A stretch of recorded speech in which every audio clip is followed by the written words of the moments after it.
All right, now we're going to talk about white lies.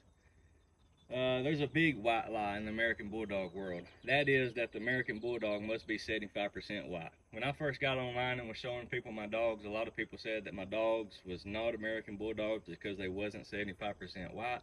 My dogs were predominantly, uh, they had a lot of color in them. They were not predominantly white. They were over 50% white. In fact, they was probably 75% color.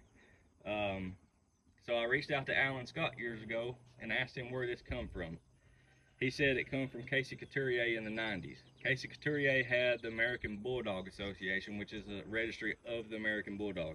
And if that's what he set his standard as, then the ABA dog had to be 75% white. However, to my knowledge, Alan didn't work with the ABA. He worked with the National Kennel Club. And it has never stated in their standard that American Bulldogs must be 75% white.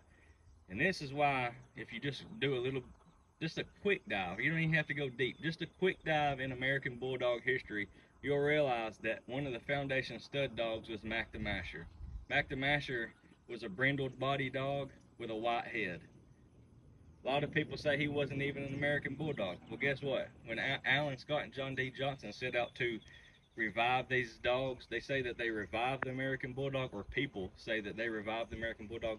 That name wasn't even around them. Mac the Masher was born in 1963. He didn't come to Allen until 1975, if my memory serves me correct. And the word American Bulldog wasn't coined until 1978. They didn't call their dogs that until 1978. Before that, they were called American Pit Bulldog, and before American Pit Bulldog, a lot of people called their dogs white English Bulldogs.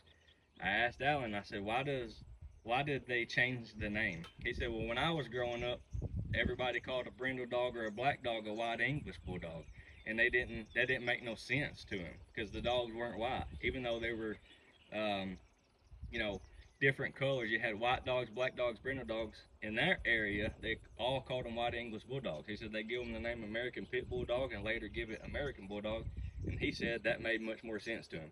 So if you do a little quick dive into American Bulldog history, you'll see that one of the foundation stud dogs at that time, Mac the Masher, was not even he wasn't even 25% white. And a lot of people say that they got to be 75% white. So that is just not true. Another quick little fun fact is they got that dog from Mr. Sel Ashley in Santa Mountain, and a lot of his dogs had Colby blood in them, which is an American Pit Bull Terrier bloodline.